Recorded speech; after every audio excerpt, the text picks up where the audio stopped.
Luego del intrincado caso de la última vez, pasaron varios meses en los que los problemas eran de una elevada complejidad y requirieron largas horas de debates. Finalmente, la operación de la comisión fue pausada, ya que se dieron renuncias masivas luego de los resultados de muchas de las votaciones, por lo que te han llamado para consultarte sobre lo sucedido. El grupo de análisis sobre el comité te solicitó que presentes uno o dos casos típicos de los que crees que pueden haber generado descontento, pero no hasta tal punto para que tanta gente renunciara, y que luego compartas cuáles crees que fueron los tres casos más polémicos que sí pueden haber generado los problemas actuales del comité. El primer caso recordado es el de un paciente terminal que estaba por fallecer y en su voluntad se expresaba el deseo de esparcir sus cenizas en el patio trasero de la casa de su infancia. La problemática surgía de que esa casa no era de su propiedad y sus actuales dueños no querían bajo ningún motivo que eso suceda. La enfermedad del paciente no supone ningún riesgo para nadie y por lo tanto sus cenizas son inofensivas. Sus hijos harían el trabajo y dejarían todo el patio como nuevo, finalizando todo en menos de media hora, y nada de esto supondría ningún costo para los dueños actuales del inmueble. Es más, el paciente incluso está dispuesto a retribuir con una gran suma de dinero a los mismos. Sin embargo, sin importar el dinero, los dueños se niegan. Esto ha causado un gran estrés al paciente, lo que ha hecho que los dolores causados por su enfermedad aumenten. Probablemente su esperanza de vida no se vea afectada, pero si esto continúa, su dolor físico solo aumentará y sus últimas horas serán terribles. Al comité se le solicita lo siguiente: definirse la voluntad del paciente debe cumplirse, por lo que el Estado debería intervenir para que esto sea así, estableciendo además cuál es la compensación monetaria mínima que se debería dar en estos casos, y además definir si esta decisión debería implicar la sanción de una ley. En caso de que lo anterior no sea aceptado, se debe definir si el comité está de acuerdo en emitir una resolución falsa en la que se diga que lo anterior sí se ha aprobado, para que ésta se presente al paciente y así el dolor y el sufrimiento de éste se vean aplacados gracias a esa mentira.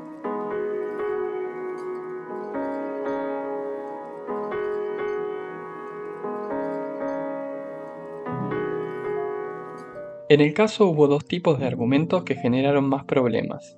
Por un lado estaba quien decía que siempre queremos respetar la voluntad del paciente y que se podría instrumentar una compensación para los dueños del inmueble para poder cumplir con dicha voluntad, que sería algo comparable a cuando el Estado mueve a alguien de su casa para construir una autopista. En este caso, estaba en juego la tranquilidad mental de todos en la sociedad de que vamos a intentar cumplir con su voluntad luego de que cada uno muera, siempre y cuando esto se pueda compensar de forma justa. Sin embargo, se impuso en la votación la noción de que la propiedad privada y la voluntad de su dueño debía ser respetada, y que la comparación con la autopista cometía una falacia de falsa analogía, ya que el impacto de ambos no era comparable. Ante la decisión negativa, también se impuso la votación de no emitir una resolución falsa. Si bien se podía ver eso como una mentira piadosa, era muy distinto cuando un organismo hacía eso. Si bien la decisión implicaba el sufrimiento de una persona, se resolvía que la confianza en el comité se vería dañada de forma irreparable si se emitían resoluciones falsas, lo que traería más perjuicios para más gente en el futuro. Si bien varios miembros mostraron un fuerte malestar con estas decisiones, el mismo no pareció ser suficiente como para que alguien decidiera renunciar. El segundo caso era de una persona que sufría una enfermedad que era mortal si no se trataba, pero había un medicamento que permitía curarlo completamente. El problema que existía era que el medicamento era excesivamente caro para el paciente, por lo que él mismo se resignó a morir en su casa, ya que cualquier cuidado paliativo también resultaría en un costo excesivo para su familia. La consulta del comité era si recomendaba la aprobación de una ley que creara un impuesto que alimentaría un fondo que serviría para pagar el tratamiento a todo aquel que lo necesitara y no lo pudiera obtener por su cuenta. De esta forma, el Estado debería garantizar siempre que se hagan los tratamientos a pesar de la situación económica de los pacientes y sus familiares, por lo que los hospitales deberían dar el tratamiento y luego el Estado debería pagarles. En caso de que estén de acuerdo con esto, ¿qué límites recomendarían?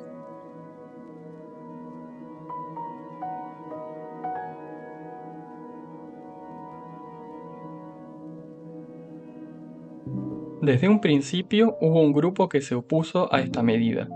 Dentro de este, algunos se oponían a que el Estado manejara esos fondos, ya que la corrupción seguramente haría que los mismos se utilicen de forma totalmente discrecional, alcanzando solo a quienes beneficien de alguna forma a los políticos de turno. Una minoría dentro de los que opinaban en contra de la medida comentaban que los recursos no son infinitos, por lo que no se podían destinar fondos excesivos para salvar a una persona si con ese dinero se podían salvar o mejorar las condiciones de vida de muchos más. El último grupo dentro de los opositores simplemente comentó que así es como funciona el capitalismo, que el paciente y su familia podría haber ahorrado para casos como este. Los que estaban a favor respondieron que la corrupción es un problema tanto en el ámbito público como el privado, y lo que habría que hacer es mejorar los controles, pero no significaba que tenían que dejar de hacerse las otras cosas. A su vez, la creación del impuesto contemplaba que los recursos no son infinitos, creando un fondo nuevo para estos casos, que lo importante era definir a quienes se les otorgaba totalmente gratis y a quienes quizás se los financiaba en función de su nivel de ingreso. Se debía definir una financiación muy generosa, sin embargo, para que la carga económica no sea un factor significativo sobre quienes requieren esto para poder vivir. Por último, mencionaron que lo que funciona mal del capitalismo se debía arreglar, y no aceptar como algo inmutable sobre lo que no se puede hacer nada. Además, no conocen las condiciones particulares de cada uno, quizás no podía ahorrar, o el monto que necesitaba ahorrar era imposible desde el principio. Incluso si eso fuera cierto, que el paciente podría haber ahorrado ese dinero, que no lo haya hecho, ¿significaba que merecía morir? Si justamente estaba dentro de su alcance económico, entonces no debería suponer ningún problema financiarlo, ya que podría devolver el dinero. Finalmente, la recomendación fue la de aprobar la ley y que el fondo se aplicara tanto a enfermedades curables como también a las que no lo son pero tienen un tratamiento, como la del virus del VIH. Esto causó gran malestar en el grupo que se oponía, pero no pareció que el mismo fuera excesivo. El tercer caso presentado era el de un hombre que había muerto por un virus muy contagioso. Por su religión, el paciente y toda su comunidad exigen que su cuerpo sea enterrado. Sin embargo, si se hiciera eso, habría un 1% de probabilidades de que la enfermedad se esparza. En cambio, si el cuerpo es cremado, hay 0% de probabilidades de que eso suceda. El virus tiene una mortalidad del 30% y si no se toman todos los recaudos, podría esparcirse por toda la población con facilidad antes de que los organismos de salud puedan actuar. Entonces, la cuestión es qué hacer en este caso, si se promulga una ley o no, y si no se puede tomar una definición, qué información extra se requeriría para poder tomarla.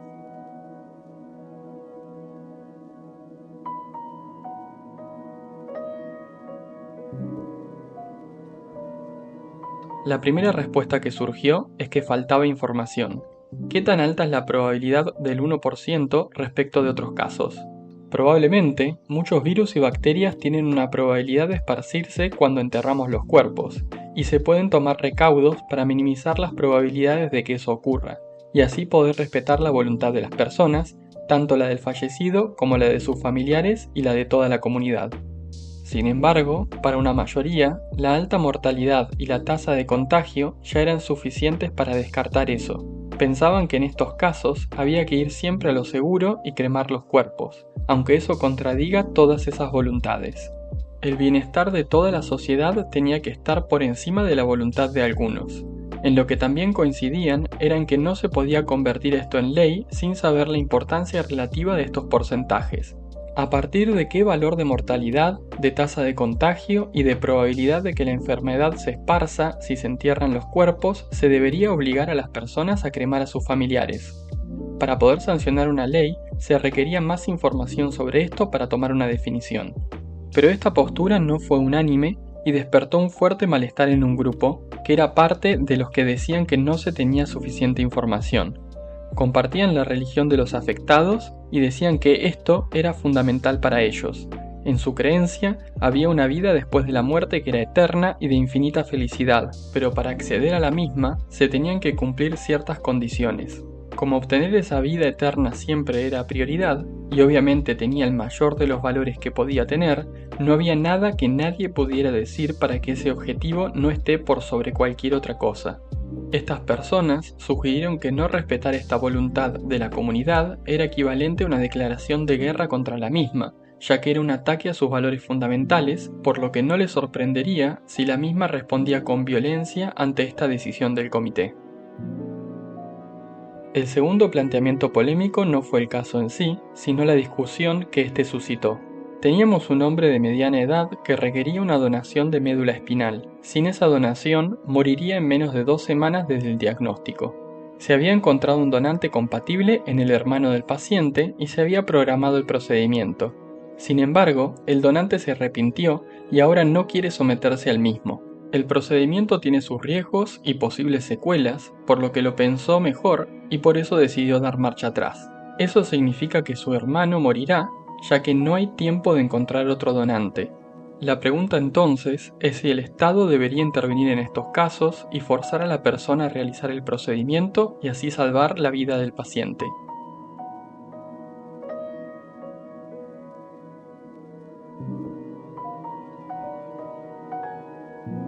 Al principio parecía ser un caso muy simple, ya que la mayoría estaba en contra de la intervención del Estado. La libertad individual para decidir si la persona quería correr ese riesgo, por más mínimo que sea, todos pensaban que debía ser respetada. Sin embargo, alguien sugirió que el caso era equivalente al de la interrupción voluntaria del embarazo. En ambos casos había una vida humana en juego, el que moriría dependía al 100% de la voluntad de la otra persona. Quien cedía algo corría algún riesgo. Inicialmente la persona que tendría que dar algo estaba de acuerdo con los riesgos asociados a la acción que tenía que tomar, y el principal argumento a favor de la persona que tenía que dar algo era el de que se tenía que respetar su autonomía corporal. Debido a esto, esta persona argumentaba que el Estado tenía que garantizar que se cumpla lo que se había pactado y tenía que proteger al más vulnerable, que en ambos casos era quien iba a morir, por lo que tenía que hacer todo lo posible para que la persona ceda su cuerpo y sancionarla en caso de que haga algo en contra de esto, para así poder salvar las dos vidas. Otros decían que las dos situaciones presentadas no eran equivalentes, por lo que se cometía una falacia de falsa analogía, y concluían que si bien la interrupción voluntaria del embarazo debía ser prohibida, en este caso particular se tenía que respetar la autonomía corporal del donante. En una se requería la acción del Estado para forzar a alguien y en la otra simplemente se decía que el Estado no actuaba. Sin embargo, como se solicitaba que se sancionara a quien se hiciera una interrupción voluntaria del embarazo, y además no se daban opciones para que la persona pudiera elegir, se concluía que en ambos casos el Estado realizaba acciones que forzaban a la persona a hacer lo que se quería que hiciera. Entonces, algunos defensores de la falsa analogía argumentaron que en el caso del embarazo, la mujer sabía que podía quedar embarazada al tener relaciones, por lo que ya había asumido cuáles podrían ser las consecuencias de ese acto, mientras que en el segundo caso, hay solo una elección que luego se retracta. Sobre esto, se comentó que en la primera situación había una probabilidad de que se diera un embarazo y se tuviera que tomar otra decisión, mientras que en la segunda había una certeza que se salvaba o no una vida. La primera se originaba en una necesidad fisiológica y psicológica de conectar con otras personas teniendo relaciones, además de que está dentro del comportamiento humano normal, mientras que la segunda se debía en todo caso a un supuesto deber moral y quizás a presiones sociales para acceder a donar su médula espinal. Esto significaba que el caso del embarazo dependía de probabilidades y se originaba en necesidades tanto psicológicas como biológicas y sociales, mientras que el del donante era una certeza y se originaba en factores netamente sociales. Considerando todo esto, algunos admitían que ambos casos podían no ser análogos, pero unos mantenían que todas las analogías se rompían en algún punto y que los puntos principales a discutir seguían siendo suficientemente similares. La discusión subió el tono, con algunos diciendo que la libertad individual está por sobre todo y que la primera que se tiene que respetar es la del que cede algo, no la de quien recibe. Decían que primero tiene que estar la voluntad de dar antes de poder escuchar la voluntad de recibir, y que este último no puede demandar una obligación en el otro de ceder, aunque el costo sea mínimo y la consecuencia para el receptor sea la de morir en caso de no lograr obtener lo que necesitaba. Concluían que todo se resumía en qué valor se le da a la libertad, no solo la de elección inicial, sino la de poder cambiar de opinión. Como la discusión se había decantado en la de la interrupción voluntaria del embarazo y al haber despertado tantas pasiones, la votación fue inesperadamente pareja, resultando finalmente en el respeto por la decisión del donante de retractarse. Sin embargo, la muerte del paciente la semana siguiente hizo que muchos de los que querían salvar las dos vidas quedaran muy enojados, y se notó en las sesiones que siguieron, ya que volvían a traer el tema a colación. El último caso de gran polémica que trajo el presentador fue el de dos personas que estaban muriendo de la misma aflicción. La enfermedad tenía un origen genético y se despertaba repentinamente en cualquier momento de la vida de la persona. No había cura para la misma y cuando ésta empezaba a atacar el cuerpo, en menos de un año la persona fallecía a causa de la misma. El paciente iba poco a poco perdiendo la movilidad al punto de que en un momento ya dejaba de poder hablar. A su vez, a partir de cierto punto, el dolor empezaba a aumentar de forma exponencial, haciendo que los últimos meses sean una agonía indescriptible, experimentando el peor sufrimiento que cualquier ser humano pueda experimentar. La consulta del comité era si habilitaba la eutanasia para estos pacientes y si convertía en ley la habilitación de la misma, además de definir entonces si solo se aprobaba para casos en que la enfermedad era incurable y dolorosa o para otros casos también. Como información adicional de los pacientes, uno es un hombre de mediana edad que todavía no llegó a la etapa de experimentar los dolores, y el otro es una niña de 8 años que ya lleva 2 semanas de dolor intenso, y son sus padres los que solicitan la eutanasia. La niña se encuentra en coma inducido ya que el dolor le impedía estar despierta sin gritar constantemente a causa del mismo, pero la naturaleza de la enfermedad en cualquier momento hará imposible mantenerla en ese estado, por lo que en breve se despertará y experimentará nuevamente el intenso sufrimiento.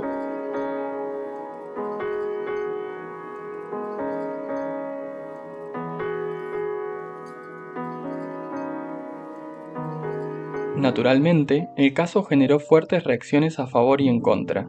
Un miembro del comité planteó que el derecho a vivir tenía que ser respetado, por lo que no se podía facilitar la muerte de nadie, pero el argumento fue refutado al decir que si vivir es un derecho, entonces, como tal, todos tienen que tener la posibilidad de renunciar al mismo. Si no, estaríamos hablando de una obligación y no de un derecho. Otro planteó que si se habilita para casos extremos, muy pronto se habilitará para otros casos menos severos y eso terminará afectando a los más vulnerables, quizás hasta proponiéndose como solución para personas con depresión que se podrían tratar y recuperar, o para personas mayores que ya se cansaron de vivir con ciertos dolores. Sin embargo, este argumento también fue descartado por cometer una falacia de pendiente resbaladiza, ya que si bien estos eventos futuros son posibles, esto no significa que se den de esa forma. Es más, al notar que esto es posible, se pueden tomar acciones para prevenirlos. Alguna otra persona planteó que el argumento presentado era equivalente a decir que como algunas personas pueden morir ahogadas en la playa, entonces se tenía que prohibir a todos poder nadar en el mar, o que como las personas pueden utilizar los cuchillos para matar a otra gente, entonces hay que prohibir el uso de cuchillos. Que a algo se le puede dar un mal uso o un uso diferente del pensado no quiere decir que se tenga que prohibir toda utilización de eso, sino que se tiene que regular su utilización. Un grupo argumentó que esta práctica iba contra la labor del médico, que era cuidar la vida, no terminarla. Esto también fue descartado por otro grupo al decir que si la labor del médico está mal definida, entonces había que cambiar la definición de la misma y no apegarse a una definición incorrecta y hacer el mal justificándose con eso. Se planteó que ese argumento era una mezcla de las falacias de apelar a la tradición y la genética. Que siempre se haya definido la labor del médico de cierta forma o que se haya concebido de un modo particular, no quiere decir que eso no pueda cambiar y adaptarse según corresponda. Dos personas comentaron que la habilitación de la eutanasia desincentiva la inversión en cuidados paliativos. Los recursos económicos son siempre limitados y se tiene que decidir en qué invertir y en qué no, y tomar recursos para la eutanasia significaría quitárselos a los cuidados paliativos. Ante esto, se comentó también que si bien los recursos realmente son limitados, es una decisión presupuestaria de dónde sacarlos, y no necesariamente los mismos tienen que salir de la inversión en cuidados paliativos. Si estos últimos no tienen los fondos que se requieren, es un problema separado del actual, que también se debería atacar, pero no tiene una relación relevante con el problema presentado en este caso. Además, en principio se está hablando de casos en los que los cuidados paliativos no sirven o no alcanzan. Por eso es importante discutir el alcance de una eventual ley de eutanasia. Desde el bando contrario, argumentaron que se deben respetar las libertades individuales y que elegir cómo y cuándo morir debería ser algo básico contemplado en esto. Ampliaron que hoy en día no es así, pero que una ley de eutanasia permitiría empezar a respetar la autonomía de las personas. En contra, argumentaron que esto no daba más libertad, ya que por un lado la libertad no era poder elegir cualquier cosa, sino poder elegir entre buenas opciones, y por otro, que al presentar esto como opción, muchos se podrían ver sujetos a cierta coerción para elegirlo. Sobre lo primero se dijo que era el clásico argumento de autoritarios, que ellos definen lo que es bueno o malo para todos, y para los que proponen la legalización de la eutanasia, el poder elegir la misma es algo bueno, por lo que el argumento en contra no tiene sentido. Sobre lo segundo, en definitiva se volvía a hablar de regulación, no de prohibición total. Algunas personas también plantearon que permitir la eutanasia era un acto de piedad y empatía para quien sufre de forma irremediable y para quien la muerte y el dolor son lo único que le esperan. Ampliaron diciendo que los que están en contra es porque seguramente nunca vieron este nivel de sufrimiento en alguien cercano y al parecer eran incapaces de sentir empatía por alguien en esta circunstancia, por lo que imponían sus valores personales basados en argumentos religiosos por sobre el dolor y el sufrimiento de otros. Este último comentario sirvió para crispar aún más los ánimos de todos, lo que hizo que el debate se pausara. Finalmente, no solo no se aprobó la ley, sino que se negó la eutanasia a los dos pacientes. Al hombre, diciendo que no estaba sintiendo un dolor extremo, por lo que no tenía sentido otorgarle en ese momento la posibilidad de morir, y en el caso de la niña, se dijo que ya estaba en un coma inducido y que cuando despierte se deben intensificar los cuidados paliativos. Una semana después de la votación, la niña despertó y experimentó un dolor tan intenso que se quedó sin voz de tanto gritar, falleciendo finalmente solo una semana después. Generalmente tardaban más tiempo en morir, pero parece que el dolor que experimentó ella fue tan intenso que le provocó un shock que la mató. El hombre, por otro lado, comenzó con los dolores intensos la misma semana de la negativa del comité. La semana siguiente intentó terminar con su vida por su cuenta, pero falló y quedó en un estado en el que no puede hacer nada solo. Aún sigue con vida, viviendo con sufrimiento todos sus días. Lo que sucedió con estas dos personas no hizo más que acrecentar el malestar de quienes no lograron el resultado que esperaban en el comité. Y eso es todo por hoy. ¿Hay cuestiones en las que quizás nunca podamos estar de acuerdo? A veces hay ciertos temas que tocan fibras sensibles y para los cuales las consecuencias son tan importantes que la resolución de un caso no deja a nadie satisfecho. Parecería que el conflicto es inevitable y es muy difícil que el mismo quede en el ámbito discursivo y que no se encuentren acciones de violencia física. Puede que para algunos estos temas no sean tan importantes, mientras que para otros los mismos sean parte de su esencia y sus valores fundamentales. Entonces, ¿cuál sería tu respuesta si alguien quisiera destruir lo que consideras que es lo más importante para tu vida y la de la gente que más quieres? ¿Hasta dónde llegarías? ¿Es posible una respuesta pacífica en todos los casos? Si alguien dijera que las mujeres de tu familia ya no podrán tener ninguna libertad y deberán obedecer siempre a los hombres, en su casa o en la calle al hombre más cercano, sea lo que sea que éste les pida, ¿seguiría siendo pacífico? Quizás si podemos empatizar con quien da una respuesta violenta, si entendemos el por qué tiene esa reacción, podamos encontrar mejores formas de comunicarnos y llegar a acuerdos. Creo que inculcar el pensamiento crítico en todos, además de la empatía, es fundamental para esto. Cuestionemos nuestra forma de pensar y las bases de nuestro pensamiento y busquemos eso también en los demás. ¿En qué se basan las opiniones de cada uno? ¿Cuáles son los cimientos sobre los que están construyendo su opinión actual? Muchas veces es mejor dejar de discutir sobre el punto que se estaba hablando para pasar a ver en qué se basaba el otro para llegar a eso. Encontremos puntos en común que permitan acercar posiciones, diferenciando lo que son preferencias de lo que no lo son, y analicemos qué hay detrás de cada uno de los pensamientos que compartimos. Pienso que hay que desterrar de nuestras mentes lo que no está correctamente justificado, lo que está basado en fe o superstición, para tener alguna posibilidad de encontrar la mejor solución en cada caso. Obviamente, no veo que esto se pueda lograr ni en el corto ni en el mediano plazo. ¿Quizás es imposible? En fin, ¿cuáles son tus respuestas y tus justificaciones para tus acciones en estos casos luego de escuchar los argumentos en contra y a favor de cada caso? Los leo en los comentarios. Si te gustó el video, compartilo con tus conocidos a ver qué respuestas dan ellos. Que la humanidad siga mejorando. Hasta la próxima.